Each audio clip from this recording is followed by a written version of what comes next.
This is Too Light, Too Dark. This is episode 26. Today's title is not subtle. It was all a dream. And if that phrase instantly transports you to 3 a.m., staring at your ceiling, half-remembered faces, or the echo of a dream that felt more real than Tuesday afternoon, you're exactly where you need to be. This episode also marks a first for the show, our first returning guest, back from episode 3, stepping once more through the virtual velvet curtain between psyche and symbol. Last time we cracked open the architecture of fear and why learning to sit in the dark is important. This time, we're going subterranean. We're talking about dreams, the recurrent images, the strange mythic storylines that refuse to fade with morning coffee, and the thinkers who dare to treat dreams not as noise, but as messages written in invisible ink. And we're going to explore a question that has haunted humanity since the first cave sleeper jolted awake. Are dreams random neurological fireworks, or are they the psyche whispering truths we're too loud to hear whilst awake? The conversation is layered, it's personal, it's archetypal, it's a little uncanny. We talk shadow figures, symbolic deaths, recurring landscapes, and why your unconscious might be a better storyteller than your conscious mind could ever be.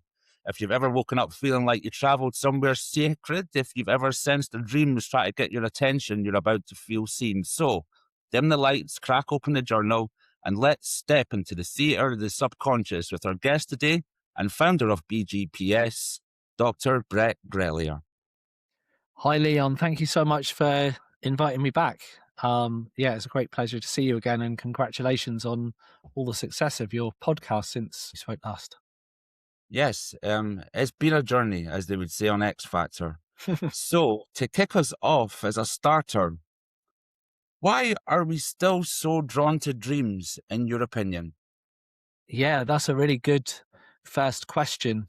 I mean, they're just interesting, aren't they? And I think they're novel, and we don't quite understand what they're telling us. And so it's just this weird thing that happens when you're asleep. And so I think there's just something about them which draws us in. And as you say, maybe they're telling us something, and our conscious mind recognizes that there might be a message in there. And so we're drawn to talking about them, to speaking about them. And it's interesting because certainly when I was studying psychology and studying therapy, of course, we covered, psychodynamics and Jung and Freud and so on. But the main model that I would be working in was CBT, cognitive behavioral therapy. But even when you're doing CBT for panic disorder, for example, people still bring their dreams. People want to talk about their dreams in therapy, even if that's not an explicit part of the therapeutic approach. So, yeah, there's a draw to it for sure. Yeah, a strong draw. Definitely. And I'm going to share with our listeners, I've done a little bit of homework as part of this episode preparation. So to lay the table on that and maybe cast your microscopic eye on some things that are going on in this sewer-like mind of brilliance, anxiety, fear, control, all of that. I'm just going to give you a little bit of a taster of something that I journaled recently. It was on Monday, the 5th of January. So the dreams was, I was in a black cab and I was just my fiancé, and we got to the end of the journey and we were right in the middle of Shepherd's Bush Market because I tilted my head to the left and I could see the sign saying Shepherd's Bush Market. Yeah. So I handed the taxi driver my card to pay.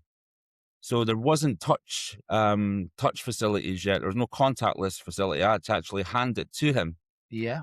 And he retained my card and wouldn't give me it back. So basically, I was threatening in my best Scottish voice. I was saying to him, give my card back in no uncertain terms. And at the same time, I was asking my fiancée to get out the cab to let me sort this out. And she's like challenging me, no, you're coming with me. Just let him keep the card and get another replacement, etc. And so I managed to get her out the cab. And then I was trying to get through the window to get at him with snarling Scottish brogue. And then at the same time, he's pushing the panic alarm. And I'm like, are you taking my card or are you asking for support? Like, what's going on here? And I'm screaming at this guy and I'm trying to get him through the window, but I can't quite get there. Yeah. And then, I wake up. Ah, okay. Okay. And how did you feel when you woke up? I was still furious, Mm, to okay. be honest, and I kind of resettled myself, but I was conscious after the fact that that wasn't a scary dream. It wasn't something that was unsettling per se. It just felt like a really unfortunate incident. Okay. Um, and Okay. went straight to the dream journal, got it down, had a cup of tea afterwards, and then went back to sleep. Great. And was it in the middle of the night, this dream then? Yeah, it was maybe about between 3 and 4. Okay. And when you dig into that anger that you felt after waking up and in the dream, what's that telling you? What's the anger about? Mm, good question. So the real answer is I'm not really sure, but what I've drawn from it was there's like an element of control there. I'm handing control over to a cab driver who sits in a sort of authority figure space. Yeah. And then when I've handed the card over, I'm almost like then wanting to grab the control back from him again after Mm, handing it over. So okay. it depends where I kind of sit within the dream. I'm a me in that moment. I'm a the cab driver. I'm a the card. Like it's hard for me then to really get an overall analysis, but there was definitely a control. There was definitely aggression that I don't display in everyday life, if you Yeah. will. Yeah. Yeah. And then the fact that I'm saying to my fiance, like, get out the cab because I don't want her to see that as well. So Yes. it seems like I'm trying to control the situation that might be moving towards an uncontrollable one. Yeah. That's great that you've made all of those links already. And, what role does your fiance have there, having been asked to leave the cab? What role does the taxi driver play? What's the symbol of the card, which is, related to money, finance, I guess? And what's the symbol of yourself being excessively aggressive when you say that's not part of who you are in your everyday life? And so if we looked into those in a little more detail, then, what, well, let me ask another question first. Does that relate to anything that was going on in your life at that time? Because you say the first meaning you bring up is one of control. Was there a sense of feeling controlled by authority or wanting to push back against authority at that point in your life back in January?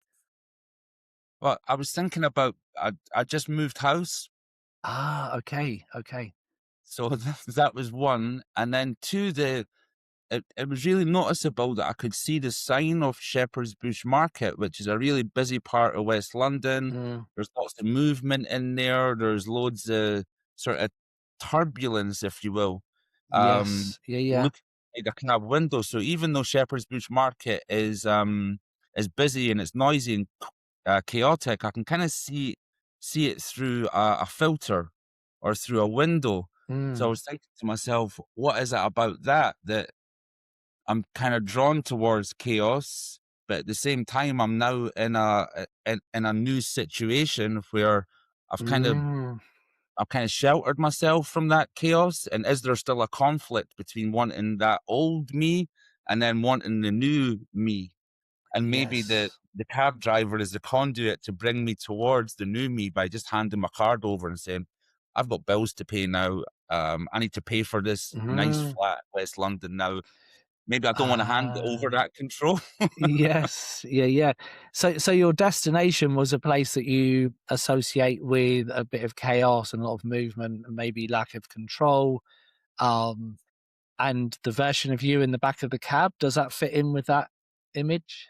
It seems to be, and it's like it almost when I've reflected about it afterwards, and I'm always careful about doing that because your brain kind of sort of peppers it, right? And it colors it in a little bit Mm, and rose tints it. But yeah, I do think about that moment in the dream of the aggression and wanting to shield my fiance, who's part of this new part of my life, and mm.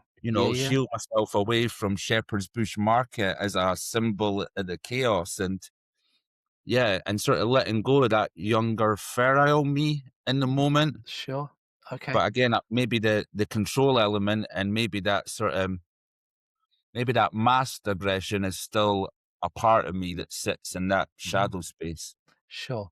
And of course, we all have that. Aggression is one of the key, emotional drives that we experience. And Mm. so what do you think the taxi driver, the cab driver represents then? So you're saying the version of control or something like that? What else comes up for you? For me, it was the sort of authority figure. Okay. Yeah. And if I think about my younger self, I would do anything not to submit control to any authority figure. There was a sort of acceptance by handing over my bank card, which is like your key to choice and Yeah. opportunity, and Yeah. handing it over to him willingly, and then being like, "Oh, no, I need to get that back." Yes. Um, which is which again speaks to that sort of transitional piece, right? Moving through from young self to older self for responsibilities and family and Yeah. bills and debt and all of that.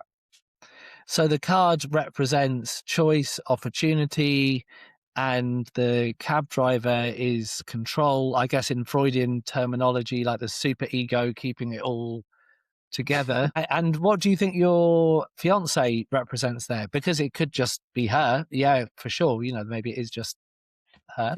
The What else could she represent? If we were thinking it's also, the feminine part could be a part of you as well. Well, I think in a certain sense she keeps a lid on that as well.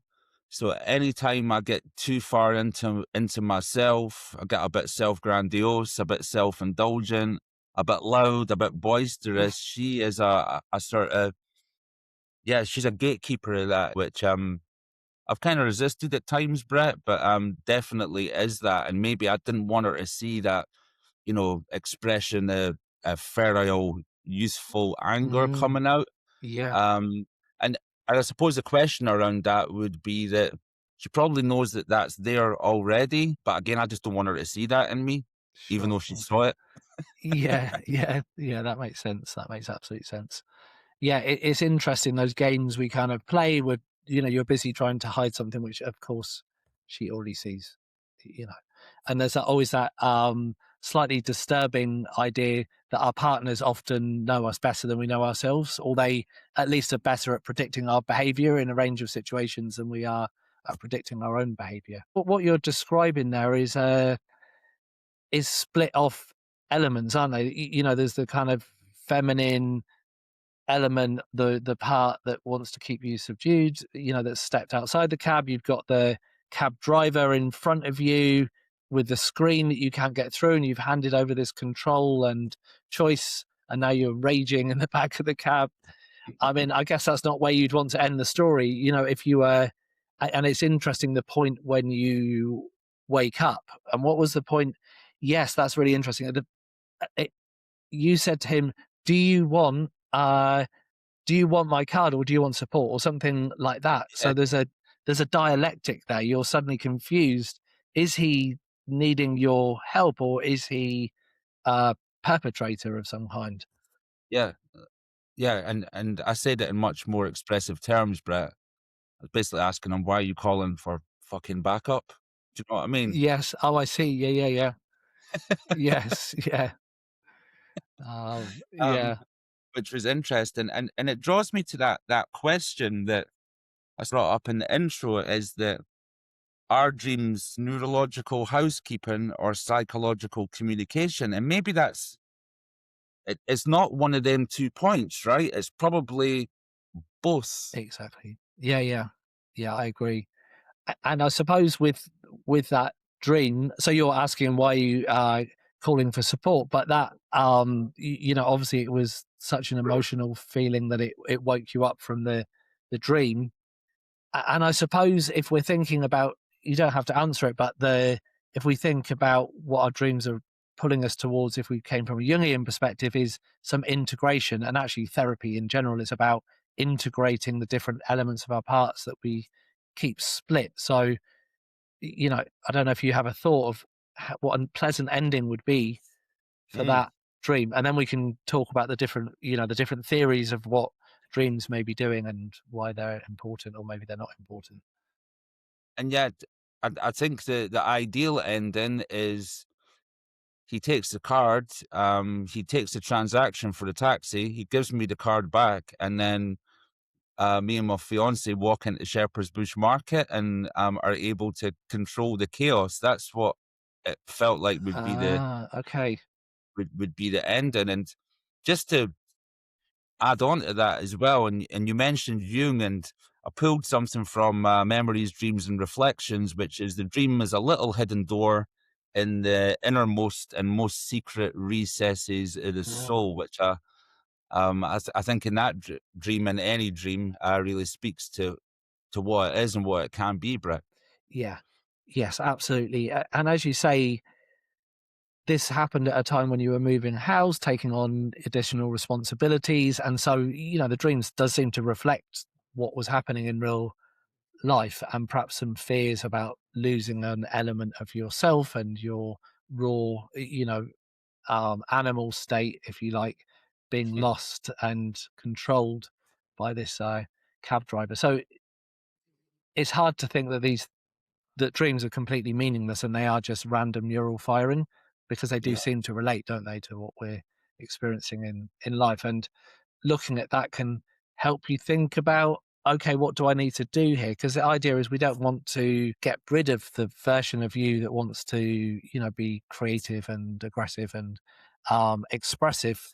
We want integration. So in a way, yeah, as you say, it's about all getting out, all three of you getting out and working together and working through the chaos, bring the cab driver with you. So the question of what do dreams mean? So I'm having to, stretch back to when I was training as a psychologist and when I first started doing psychology as an A level. So I suppose there are different versions. There's what you've said, the random firing is literally just random neural firing.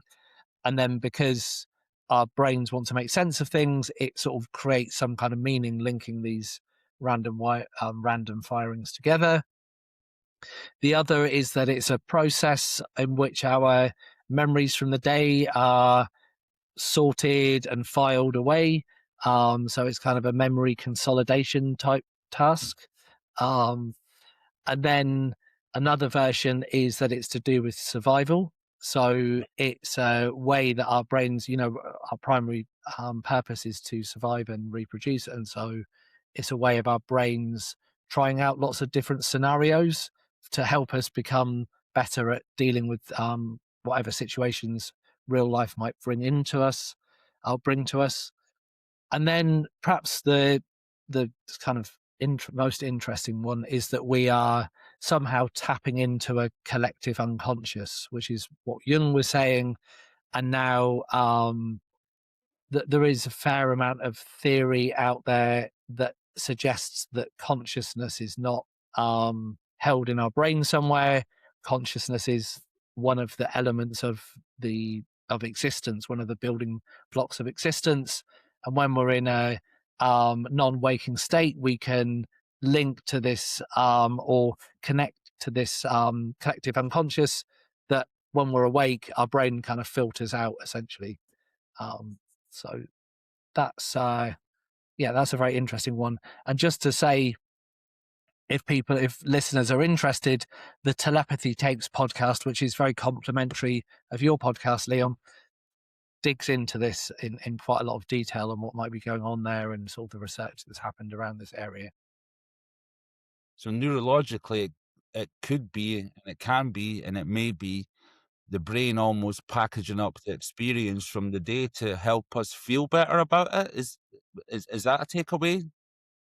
Yeah, it could be. Yeah, exactly. So it's just a way of processing things, trying to put those daily experiences into a framework that the brain already understands, and then that enables you to then carry on with your day. And that's often the case. As you know, I work a great deal with people who've experienced post-traumatic stress disorder, um, or experienced traumatic incidents, in their daily life.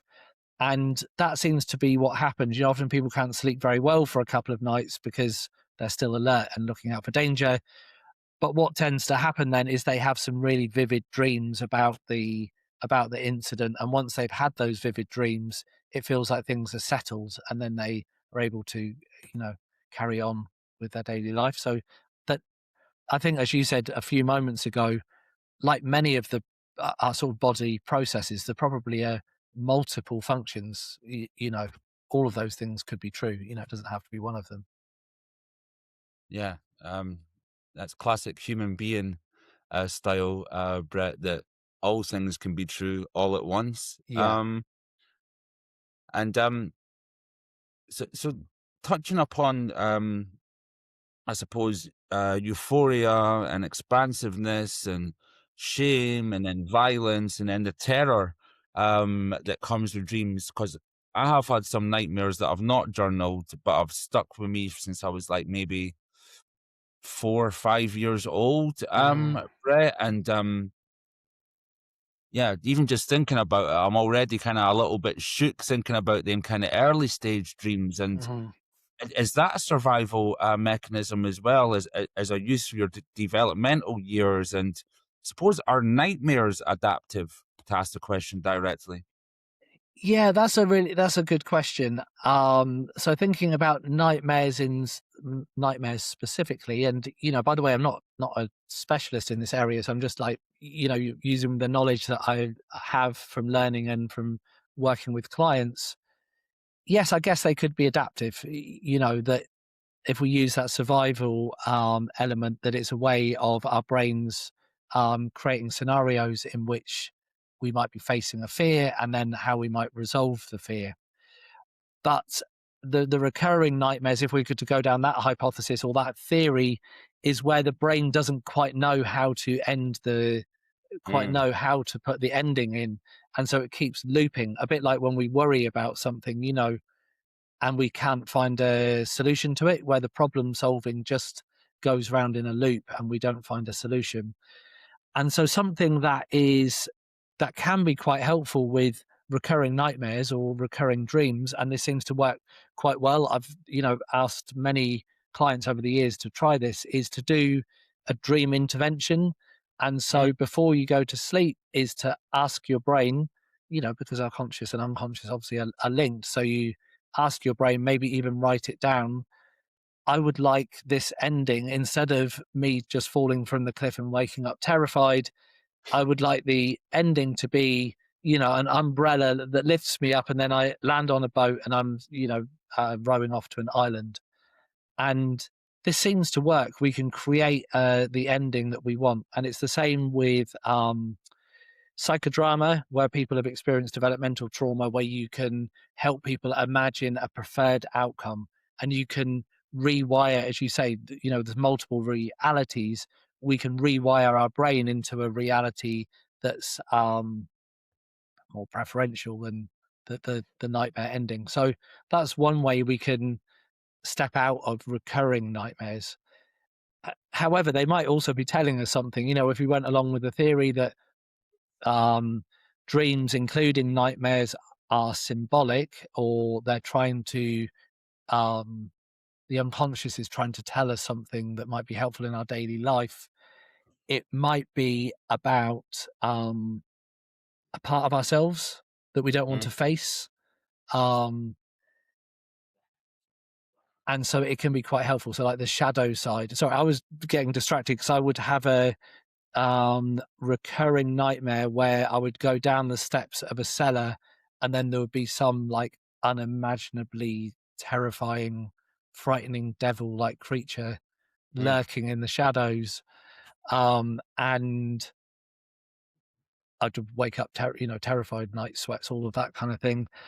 But as I've got older, probably only in recent years, I tried to force myself to get closer and closer to that Mm. thing that's down there and try to recognize what it is. I still don't know, to be fair, but I don't. But I'm not so terrified. I can go and just see it's in there in the corner, and it can't hurt me. You know, that kind of thing. So Well, it's yeah, connecting to and trying to stay in that place and to ask ourselves, what is that? Is that, you know, is that a shadow of the, you know, the devil inside me that wants to go around hurting people instead of, you know, giving people therapy? You know, that kind of thing. yeah, and it's yeah, you're to your earlier point as well. It's almost like unconscious exposure therapy going on there. Yeah, exactly, exactly. And then you touched upon the collective unconscious, which is in some areas of society that's going to still be deemed as controversial, but there is a growing consensus around that being a reality. And you mentioned falling off a cliff, which is really interesting. I would guess that most people have had a version of that. I've had one with drowning. I've had one with ex-partners, school life, and there's Yes. various themes that sort of speak to the collective, universal, unconscious, Brett. And I wonder, Yes. can you share anything that, again, would fall into these sort of these classics, if you will, among dreamers? Yeah, so I guess falling would be a loss of control, essentially. You feel like you're not in control of something that's going on in your life. And Jung, in particular, would want to ask what the person's personal associations are before jumping in with an interpretation. But it often is about loss of control. So, for example, if you're someone who parachutes regularly as a job, then it's probably just you know, clearing out your memories of the day. The school dream, I mean, that's really common, isn't it? I have that one as well, where you're kind of you've got an exam and you realize you haven't studied for it. I know that did happen to me in real life, but it's that it's usually again that you feel, and there's school itself obviously is very hierarchical, and so it's often about social hierarchy, and you feel like you're not meeting the expectations or the expectations of someone senior to you, um and yeah, I mean, I guess, do you actually have that dream before we? I've had one where I'm at school and I'm staring at the clock that never moves. Everybody's had the clock that never moves, right? Okay, Um, yes, yeah, I'm yeah, staring, I'm looking at it, and it's like 6 minutes to 3, and I'm sure I've seen that in movies before as well. Like, yes, you kinda look and it's still not moving, and I suppose the childhood concept of time is very, very different to what the adult is as well, where, 1 period of maths feels like 10 days, and when you're older, 10 days feel like 1 period of maths, right? yeah, It's yeah, exactly. Exactly. And so that's a really interesting one. The clock stops. And as you say, it's quite interesting because the symbols that come up in our dream are often replicated, as you say, in movies, films, TV, architecture, art, various different art forms. And so that's what, I guess an archetype is. What does that mean? As time stops. And as you're right, that time itself is a concept, a construct, and it changes the the experience of time changes depending on what the activity is. And if you're in a maths exam, it may seem to go on for a lifetime. When you're having a good time, that often goes past very quickly. So, what for you?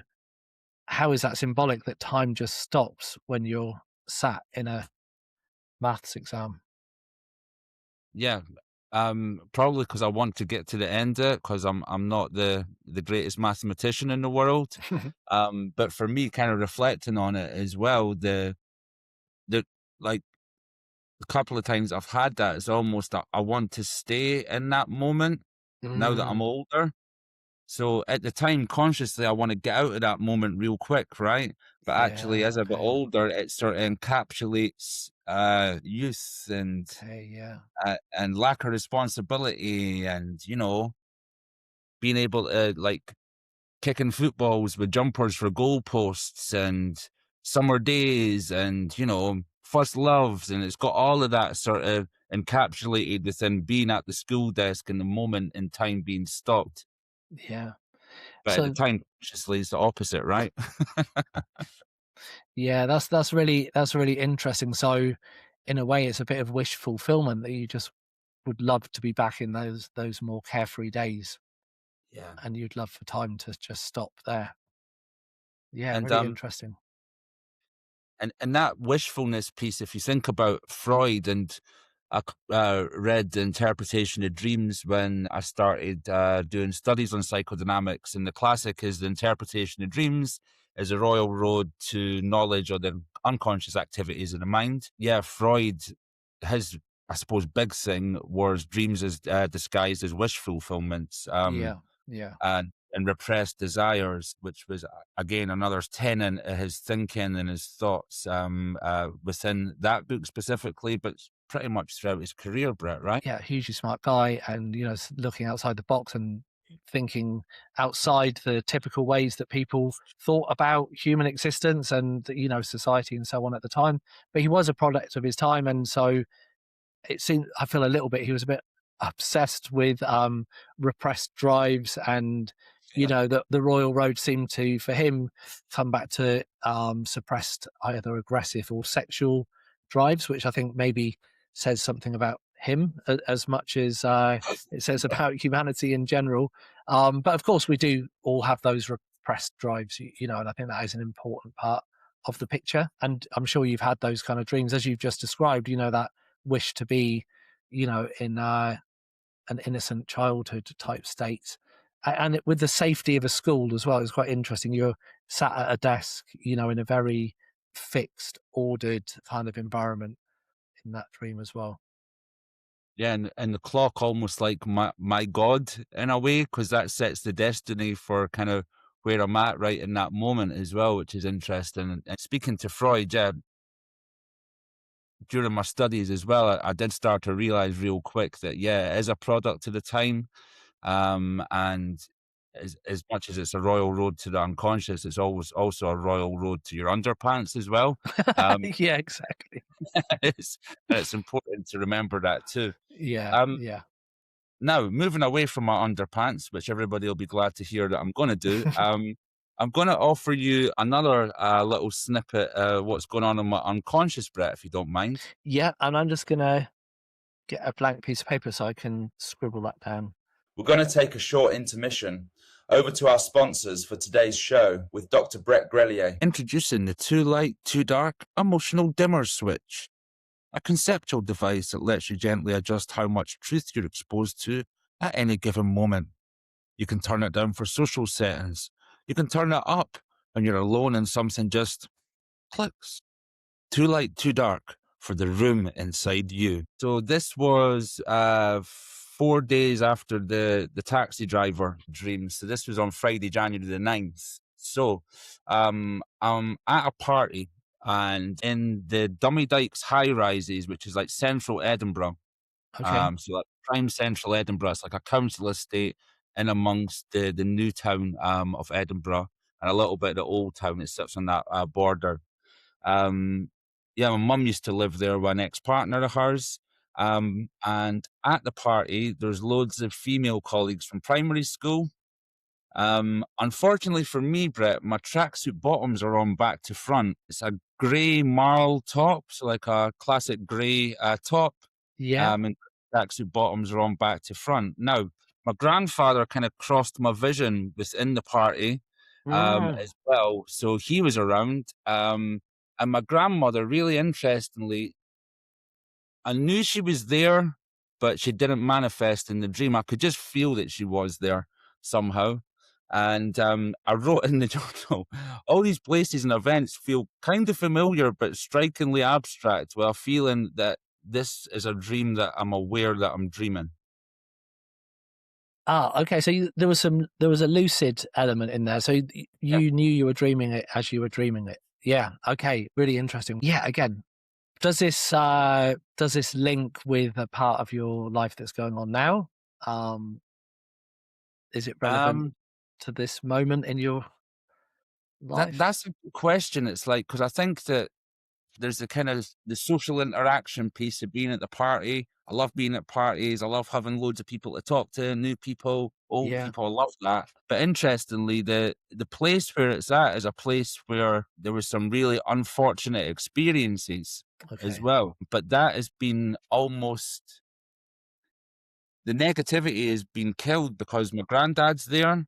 Mm. My colleagues from primary school are there. So all these kind of what I feel like safety points and positive points are masking the fact that it's in that place. And the interesting one is the tracksuit bottoms on back to front. Like I Yeah. get really, really self-conscious if I've even got like a mark on my t-shirt. I always think it's like 10 times bigger than it is. Okay. And Yeah. I'm Yeah. always, I don't care. My tracksuit bottoms are on back to front. And it's just interesting that both grandfather and what felt like my grandmother was there as well. Maybe, I suppose, helping me not be socially anxious with the fact my tracksuit's back to front. Are your grandparents still with us, Leon? No, they're gone now. Okay. What did they represent to you, um, your grandmother and grandfather? I think my grandfather was safety. I think they both represented safety. Like going to their house, I was always like, I felt safe and fed and nurtured, and like my grandfather gave me a very sort of deep grounding and loads of like little pearls of wisdom growing up that you kind of you discount when you're growing up, but actually upon reflection they really kind of hold true. Wonderful. Like his one was never pretend you're the smartest person in the room, Very wise. Very even though wise. you might be. So he's kind of witty as well, wise and witty. Yeah. Wise and witty all at once, very dry. Okay. But yeah, that and what I liked about that dream was it was like the contents and the people of that dream were as I said were sort of sandblasting the trauma of that place, Mm, which was really really interesting for me and very personal. yeah. Okay. And you mentioned that. And what about your grandmother? What does she's safety as well? Yeah, Yeah. yeah, Okay. order. Safety and order. Okay. And what about all the women? So it's interesting. There's a lot of women in this dream as well. You know, Yeah, what might that represent? I don't want to go back to my underpants and Freud, innit? But there's definitely something about me growing up without a father in that, I think, and Yeah, being yeah. quite comfortable in the space with females, and always being a little bit too competitive with males growing up. I always felt them like a threat or a challenge, or they must Okay. be I must conquer. Right. Whereas with Yeah. females, I felt I could always be myself, and I think that was the mother, the grandmother, Mm. powerful auntie, very, very female orientated. Okay. So again, there's a lot of safety in there, a lot of safety with lots of females and your grandmother in there as well. And you mentioned, and of course, you know, you may not want to go into it, but I was thinking, oh, it's interesting. It's in Edinburgh. Are you able to speak to what that place represents, you know, without, you know, offending the living or anything like that? Yeah. It's just kind of, even though I didn't see what the experiences were in that place, I know that, yeah, I, I know that, for example, my mum went through a whole load of really, really deep stuff in there, Okay. Brett. And I was thinking, is this my brain just trying to rub it out with all the safety elements of the past? To make me feel better about it. So yeah, that was kind of where I got to. Where it didn't make me emotional at the time, but I was like, let me go back to that place and maybe rub it out even further, the negative connotations with that place, using Mm. the safety elements that I described. Yeah, I suppose one thing is rubbing it out, which is just pretending it never happened, which obviously is not often not very successful, or finding a resolution to it is. Mm. Maybe that's what it was. Maybe that's why I wanted to go back there, right, and resolve it fully. Yeah, because it's interesting that you're describing, you know, it represents a really difficult time and you're there, but you're doing something you love, which is being at a party. You've got your wise grandfather, the safety of your grandfather and your grandmother, and being around a lot of female energy, which you say feels safe to you. And Mm. in a way, when you're doing trauma therapy, you know, quite often where people are finding it hard to revisit a particular, you know, memory, you bring in, can you think of a really nurturing figure in your life? Can you think of someone who was very wise? Can you think of someone who was strong? And imagine that they're all with you as you revisit this experience, and that can help people to begin to step into and begin to explore that difficult memory. And it feels really much the way you've described it and the way you've described your, you know, relationship with women and with female energy, that that might be what's happening there. You know, your brain is quite naturally revisiting, and rather than wiping it out, is infusing it with all this female energy, with a positive feeling of being at a parties that perhaps you can you don't need to forget it, but it doesn't have to be such a painful spot in your memory and your history. Yeah, that's what it felt like. But the one kicker around that is that if I look through a kind of more object relations filter, and this didn't come to me until I revisited some university notes on Gestalt theory as well.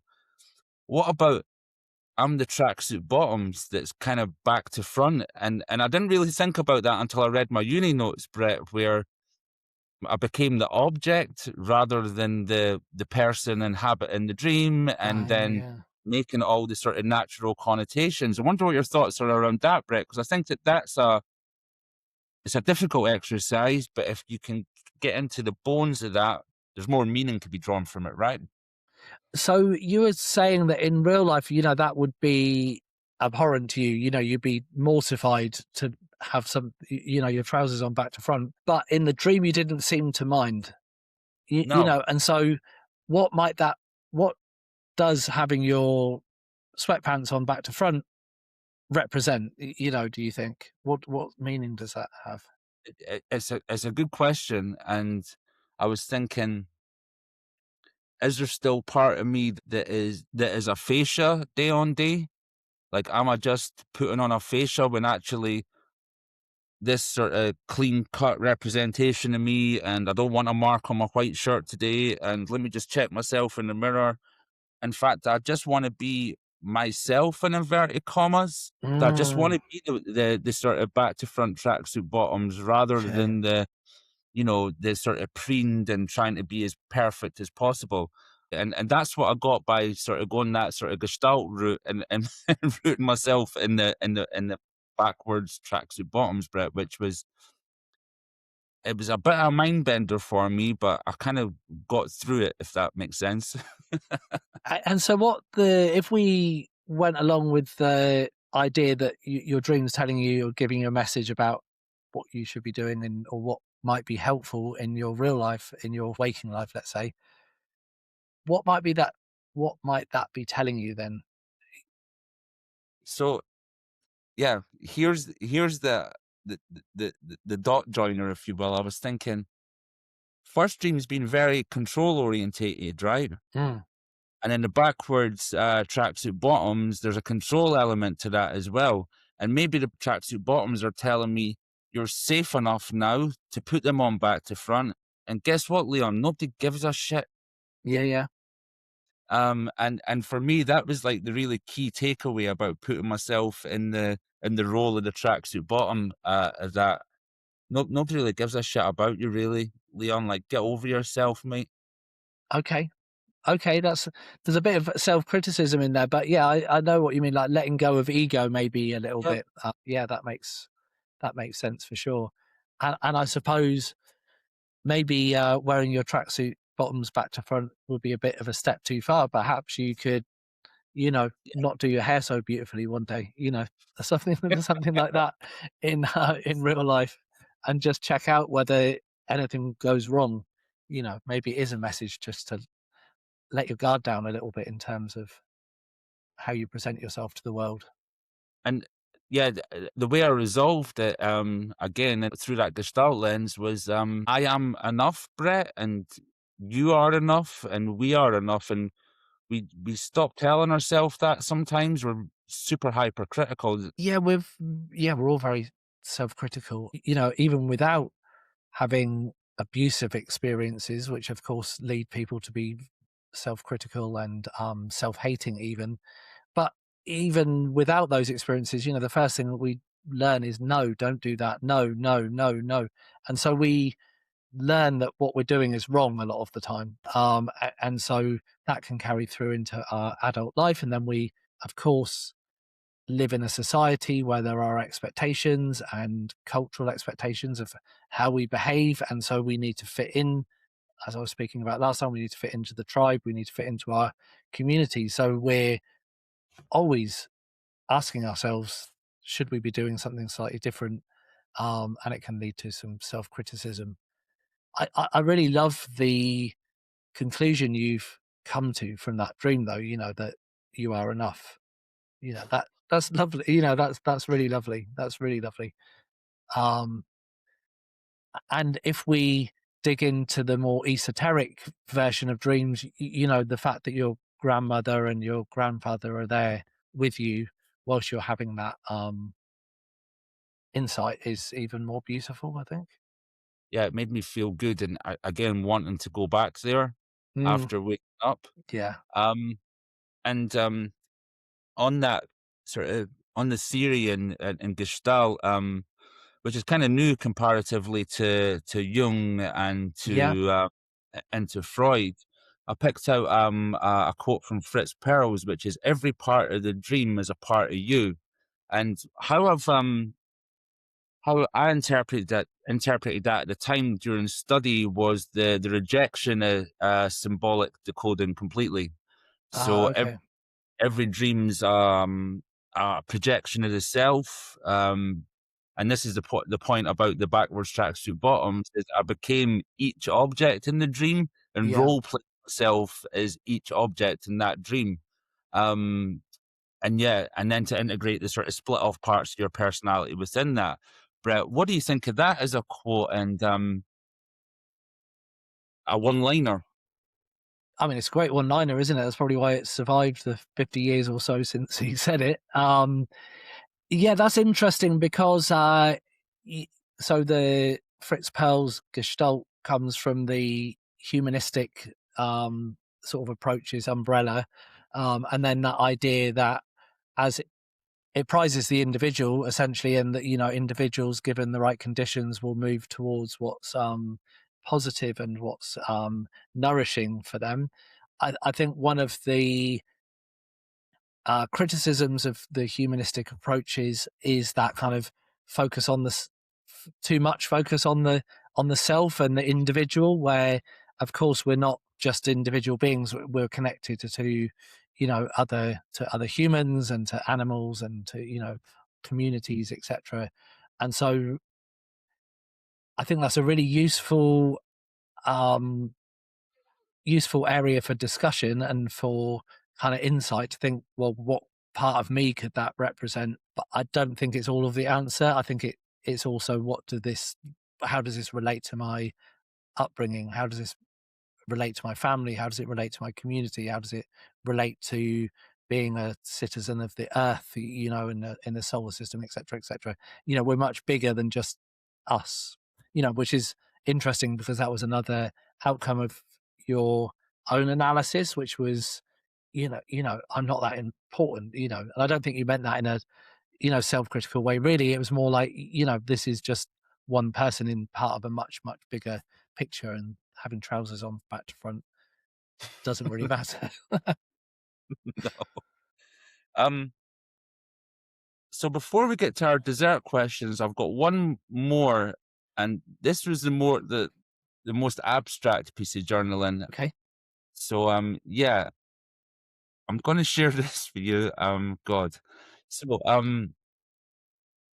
interestingly, Princes Street Gardens, Central Edinburgh. Again, it's where my mum's from, my grandfather's from, grandmother, just as a bit context. But yeah, I've left my 2-pack Shakur hoodie in Princes Street Gardens.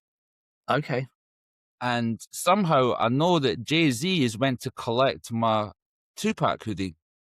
However, I've taken a shortcut to go and beat him to collect the hoodie. Okay. I get there, grab the hoodie from just a grassy knoll, if you will. So pick up the hoodie and I'm off again before Jay-Z gets there and realizes he's not going to be able to pick up. And I walk through Princess Street Gardens, down across the back end of what was the Nor Loch once upon a time. So directly underneath Edinburgh Castle, there's a railway bridge there. You cross the railway bridge and then it goes into a sort of murky approach, a sort of pathway towards Waverley Station. And walking through that alleyway, it's filled with street debris. So there's like needles, there's vomit, there's cans of cider, there's bashes, there's little shelters, there's tents, and then a litany of kind of street characters are emerging from this pathway. And I'm like, oh, all right, Joan, or all right, Bob, or all right, Gary, how you doing? And I'm not high-fiving them like a sort of Hollywood dance troupe. I'm not doing that. I'm just walking through and I recognize them all through in various faces, movements. And at the same time, my fiance is on the mobile phone. She's like, get out of that alleyway. And I'm like, don't worry about it. I got this. I walk through to the back end of Waverley Station and I get on a train. And when I woke up, I was like, yeah, beat Jay-Z there. That was it. Ah, you beat Jay-Z. That was the most abstract one, Brent. And so, Tupac and Jay-Z, what do they represent to you? I think, like, for me, like, Tupac's is sort of the warrior kind of Malcolm X poet, and then Jay-Z's the sort of corporate behemoth power, right? Like, that's their role socially, and like through their music that I've listened to, that's kind of where I see them sitting. Okay. Yeah, that makes a lot of sense. One was a crack dealer, another one's mum was a crack user. Yeah, makes sense. So yeah, there's a real split there, like wanting to I suppose take the Tupac route, if you will, grab that hoodie before the corporate power comes and takes it off you. Okay, yeah. So you've got, again, thinking from the Freudian point of view, you've got the kind of the id Tupac, and then the super ego is Jay-Z, who just wants to come and package it all and rip out all of the creativity. Yeah. And then your poor fiance has to represent this version that wants to pull you out of the alleyway. And when you were in that subway, which I think, interestingly, you, me, and your fiance have been to places like that many times, doing outreach work. And I think people popping out of their tent and waving and smiling is maybe not quite there, but it's, but yeah, I can picture the scene. So what did it feel like to you being in that space? It felt like almost like my natural habitat in a certain way.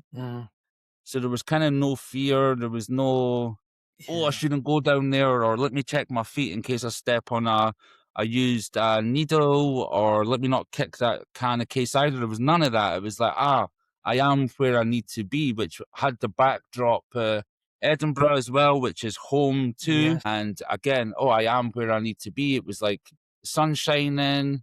It smelled like home. It felt like home. I think speaking to my earlier point around the taxi and my fiance, her thing is, you're not there anymore. That's what it felt like. Like, get out of there. That's not you anymore. Yeah. So there's like, there was definitely, like I mentioned earlier on, that bit where somebody's trying to drag me towards my new life. Sure. And I'm still kind of subconsciously resisting in a certain way. And it's interesting with the taxi, and so many dreams are related to journeys, aren't they? And so you were going on a journey through the subway, but then you got on the train and you retained the Tupac hoodie at the end. And so the hoodie is somehow linked to the subway, because they're both about where you feel comfortable and where you feel connected. How might those things link? So you went through there, you felt connected, you felt like it's home. But then you got on the train and you got to retain the hoodie. I mean, what could that mean? Yeah, it was, to be honest, a couple of days after, when I reflected on the journal entry, I was like, why am I still resisting subconsciously where I want to be consciously and moving that? Why am I still getting drawn into maybe an old version of me or an old life? Like, why am I not fully comfortable with where I am and my conscious mind? That was my big takeaway from it.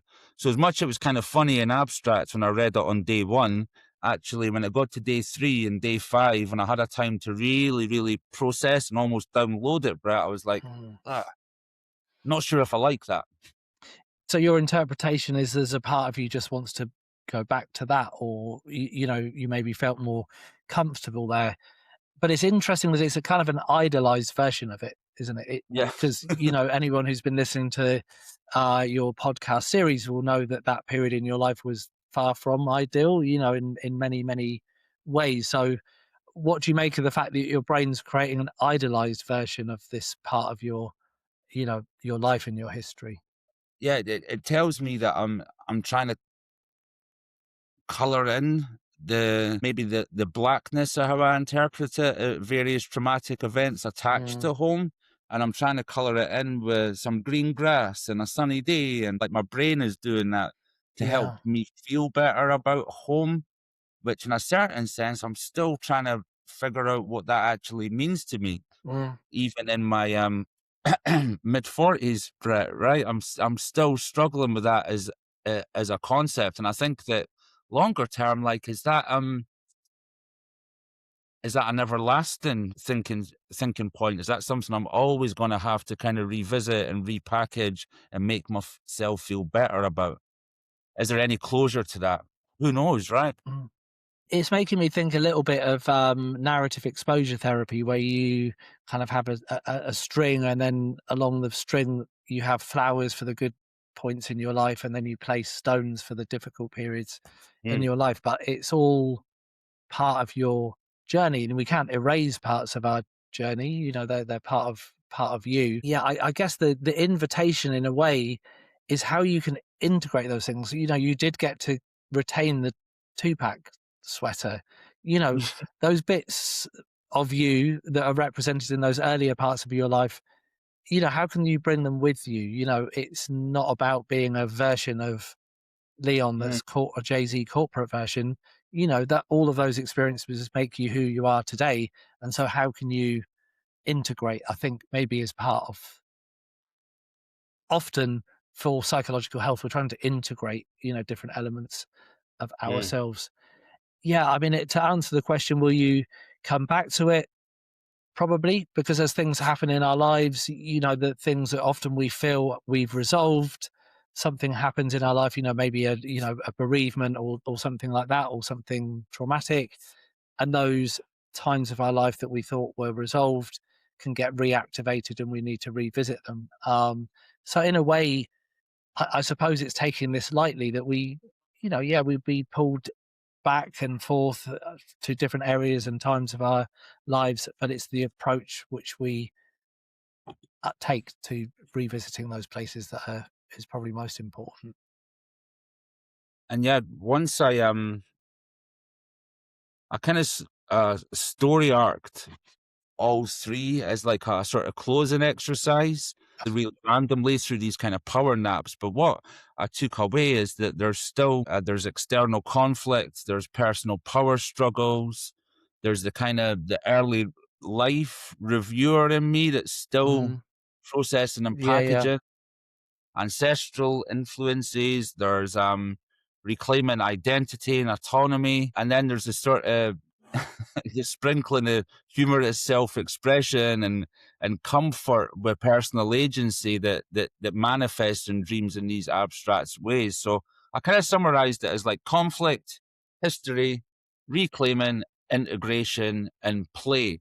And just to land that, my last snippet for you, Brett, was woke up at 4:30 in the morning, and by this time I was getting tired of dream journaling because I've been doing it for about 20 days continuously. And yeah, apparently I was super asleep, bolt upright, and £9 for a fucking tanning session, scandalous, and then fell back to sleep. Right. Um, Okay. and, Yeah. and I'm not expecting you to find anything within that, Brett, but it just shows you the rich tapestry of dreams. Yeah. Yeah. Exactly. Yeah. Very interesting. Very interesting.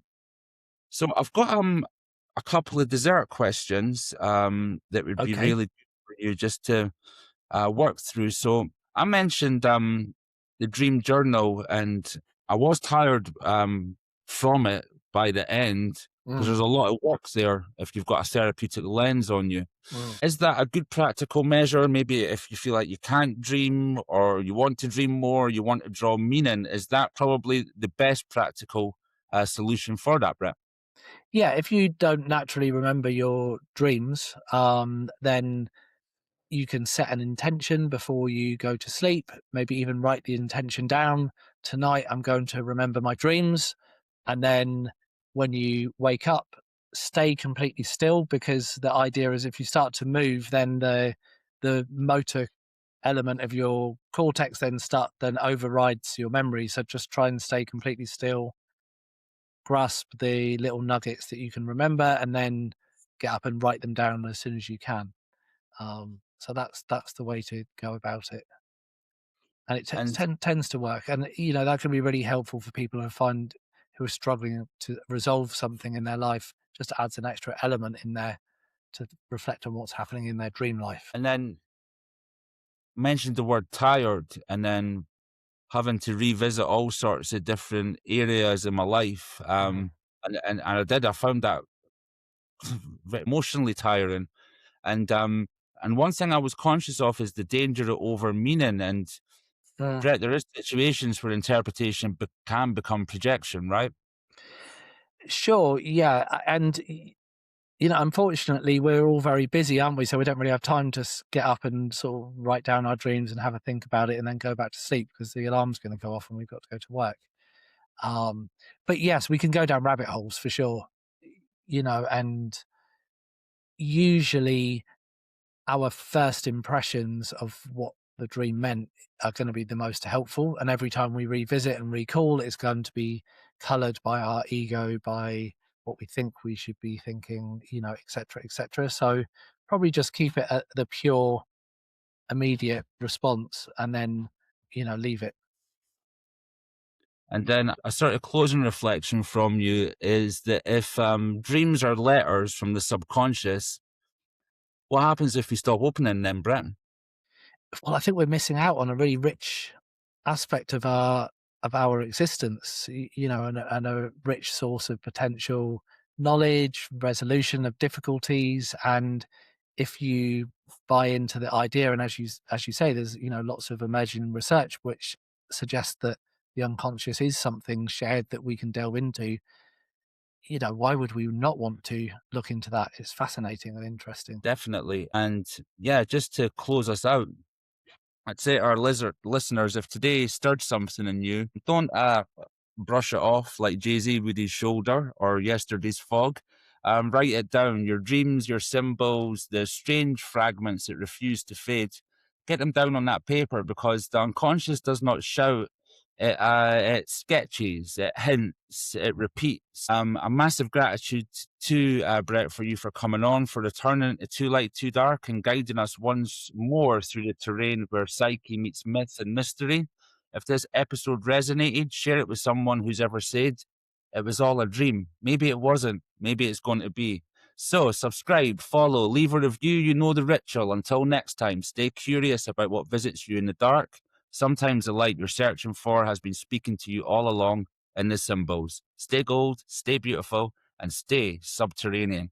Namaste. Thank you, Brett. Thanks so much, Leon.